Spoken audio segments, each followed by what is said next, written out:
Hello mga ka-showbiz! Welcome back to my channel.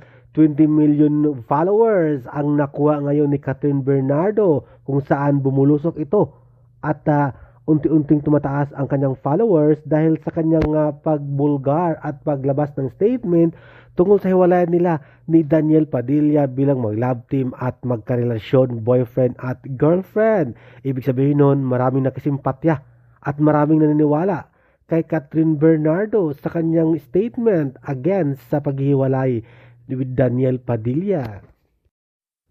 Sa ngayon, halos magka-level up na ang number o numero ng followers ni na Kathryn Bernardo at Ann Curtis sa Instagram. They are famous at queen in Instagram sa Pilipinas. Silang dalawa din ang Reyna at most bankable actress sa Pilipinas, Ann Curtis at Kathryn Bernardo. Again, magka-level up na sila ng numero ng followers sa Instagram. Congratulations! Congratulations Miss Ann Curtis at Miss Kathryn Bernardo. 20 million views na and counting at tataas pa yan lalo. Again, congratulations! Hanggang sa muling update mga ka-Showbiz Corner.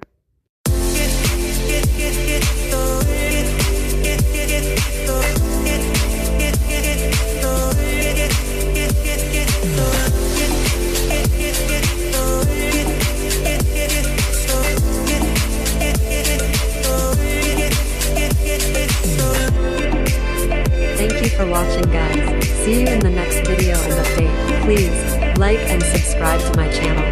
Keep watching. God bless everyone and always remember, be yourself and be a good one.